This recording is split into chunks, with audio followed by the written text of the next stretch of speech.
2023년 3월 10일 실리콘밸리 은행이 파산했습니다. 전날인 3월 9일 하루에만 약 420억 달러의 예금이 빠져나갔고 추가 유출이 예상되자 10일에 폐쇄가 결정됐죠. 그 순간 기묘한 일이 벌어졌습니다. 평소 관심받기던 초단기 국채 머니마켓 상품으로 수십억 달러 규모의 자금이 급격히 이동했습니다. BIL과 SHV, 세상에서 가장 지루한 ETF라고 불리던 초단기 국채 펀드들이었죠. 왜 사람들은 은행 대신 이 ETF들을 선택한 걸까요? BIL, 스파이더 블룸버그 1-2-3months UST 빌 ETF, SHV, iShares 쇼트 트레저리 본드 ETF. 이름만 들어도 하품이 나오는 이 두 ETF는 사실 금융시장의 핵벙커 같은 존재입니다. 주식이 폭락하든 은행이 무너지든 심지어 정부가 디폴트 위기에 처하든 가장 마지막까지 버티는 자산. 바로 미국 초단기 국채죠. ETF가 은행 예금보다 안전할 수 있나요? 네, 어떤 면에서는 그렇습니다. 은행 예금은 FDIC가 25만 달러까지만 보호하지만 BIL과 SHV는 미국 정부가 직접 발행한 채권만 담고 있죠. 미국이 망하지 않는 한 원금이 보전됩니다. 실리콘밸리 은행 사태 때 부자들이 이 ETF로 도망친 이유가 바로 이겁니다. 먼저 BIL부터 들여다보죠. 스테이트 스트리트가 운용하는 이 ETF는 만기 1에서 3개월짜리 미국 단기 국채만 담습니다. 평균 만기가 고작 45일. 거의 현금이나 다름없죠. 2024년 12월 현재 운용 자산은 520억 달러를 넘었습니다. 3년 전 50억 달러였던 걸 생각하면 10배 성장한 거죠. BIL의 매력은 극단적 안정성입니다. 유효 듀레이션은 통상 약 0.15년 수준이에요. 금리가 1%포인트 올라가도 가격 영향은 0.15% 내외로 매우 작습니다. 2022년 연준이 금리를 미친 듯이 올릴 때도 가격 변동은 미미했고 늘어나는 이자 수익 덕에 총수익은 소폭 플러스를 기록하는 구간이 많았습니다. 사실상 가격 변동이 없는 겁니다. 그럼 수익은 어디서 나올까요? 바로 이자입니다. BIL은 매달 분배금을 지급하는데 정책금리 수준을 비교적 빠르게 따라가며 반영하죠. 보수 0.14%를 빼고도 말이죠. SHV는 조금 다릅니다. 블랙락 iShares가 운용하는 이 ETF는 만기 1년 이하 국채를 모두 담죠. T빌뿐 아니라 T노트도 포함됩니다. 평균 만기가 5개월 정도로 BIL보다 깁니다. 듀레이션도 0.4년으로 BIL의 5배죠. 이 차이가 미묘한 게임 체인저가 됩니다.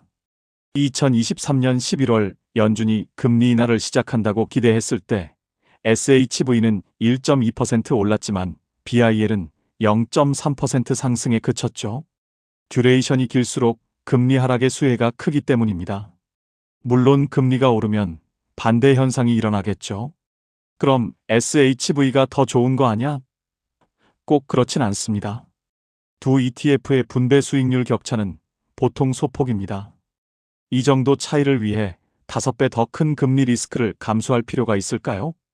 답은 상황에 따라 다릅니다. 흥미로운 건 이 두 ETF의 탄생 배경입니다.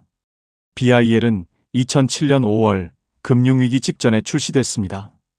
폭풍 전야의 피난처를 만든 거죠. 실제로 2008년 리먼 브라더스가 파산할 때 BIL로 200억 달러가 몰려들었습니다. 주식도 회사채도 심지어 장기 국채도 믿을 수 없던 시기의 유일한 안식처였죠. SHV는 2007년 1월에 먼저 출시됐는데 당시 컨셉은 달랐습니다. 현금보다 나은 현금이었죠. 머니마켓 펀드의 대안으로 만들어진 겁니다. 2008년 리저브 프라이머리 펀드가 액면가를 깨뜨리는 사태가 일어나자 SHV가 진짜 안전자산임이 증명됐습니다. 2020년 3월 코로나 패닉 때도 드라마가 있었습니다. 단 3일 만에 BIL에 150억 달러, SHV에 100억 달러가 유입됐죠. 연준이 무제한 양적 완화를 선언하기 전까지 이 두 ETF가 금융시장의 최후 방어선이었습니다. 당시 골드만삭스 트레이더의 증언이 인상적입니다. 모든 게 팔리는 중에 BIL만 샀다. 그런데 2022, 2023년 이 지루한 ETF들이 갑자기 섹시해졌습니다. 이유는 간단합니다. 금리가 5%를 넘었거든요. 40년 만에 처음이었죠. 위험 없이 5% 벌 수 있다는 소식에 개인 투자자들이 몰려들었습니다. 2023년 한 해 동안 BIL과 SHV에 합쳐서 800억 달러가 유입됐죠. 재미있는 건 투자자 구성입니다. BIL의 경우 기관 투자자가 80%를 차지합니다. 헤지펀드, 연기금, 보험사들이죠. 이들에게 BIL은 현금 주차장입니다. 좋은 투자 기회를 기다리며 돈을 잠시 맡겨두는 곳이죠. 실제로 M&A 딜이 성사되기 전 대기 자금을 BIL에 넣는 경우가 많습니다. SHV는 개인 투자자 비중이 40%로 더 높습니다. 왜일까요? 조금이라도 더 높은 수익률 때문입니다. 두 상품의 격차는 연 환산으로 몇 bp 수준이지만 규모가 커지면 체감 차이가 생길 수 있죠. 활용법도 다양합니다. 프로들은 캐시 앤 캐리 전략을 씁니다. 선물을 매도하고 현물을 매수하는 차익 거래인데 현물 대신 BIL을 쓰는 거죠.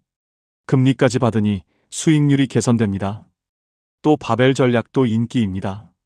포트폴리오의 90%를 BIL에 10%를 고위험 옵션에 배치하는 거죠. 최악의 경우에도 90%는 지킨다는 전략입니다. 개인 투자자들의 활용법은 더 창의적입니다. 월급날까지 버티기라고 부르는 전략이 있죠. 월급을 받으면 BIL이나 SHV에 넣고 필요할 때마다 조금씩 팔았습니다.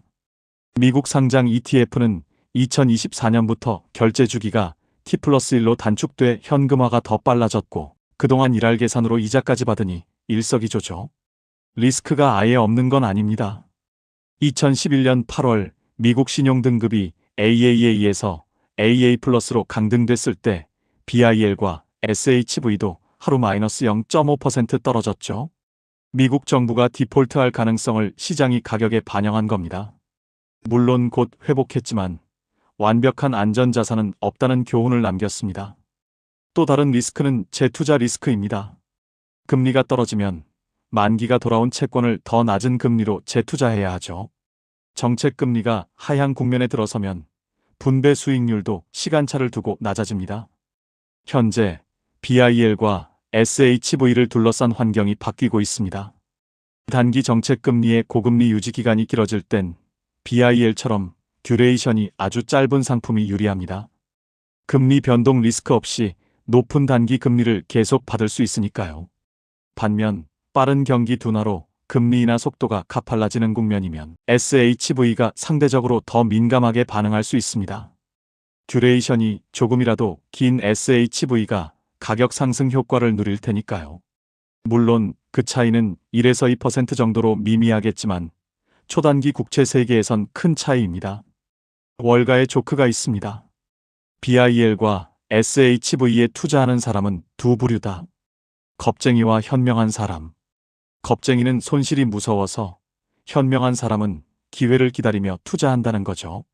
어느 쪽이든 상관없습니다. 중요한 건 이 두 ETF가 금융시장의 안전판 역할을 한다는 것입니다. 워런 버핏도 비슷한 전략을 씁니다. 버크셔 해서웨이는 항상 1,000억 달러 이상의 단기 국채를 보유하죠. 좋은 기회가 올 때까지 건조한 화약을 유지한다는 게 그의 철학입니다.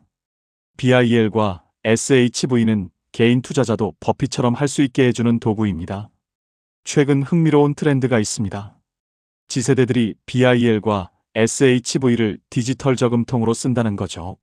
로빈후드 같은 앱에서 주식 대신 BIL을 사모으고 있습니다. 어차피 은행 이자는 0.5%인데 BIL로 4.5% 받는 게 낫지 않아? 라는 논리죠. 틀린 말은 아닙니다. 기업들도 주목하고 있습니다. 애플은 2024년 기준 1,620억 달러의 현금을 보유 중인데 상당 부분을 단기 국채에 투자합니다. 마이크로소프트, 구글도 마찬가지죠. 이들에게 BIL과 SHV 같은 구조는 현금 관리의 핵심 도구입니다. 그럼 개인 투자자는 BIL과 SHV 중 뭘 선택해야 할까요? 간단한 기준을 제시하면 이렇습니다. 3개월 안에 쓸 돈이면 BIL, 6개월에서 1년 여유가 있으면 SHV. 아니면 둘 다 반반씩 섞어도 좋습니다. 어차피 둘 다 초안전 자산이니까요.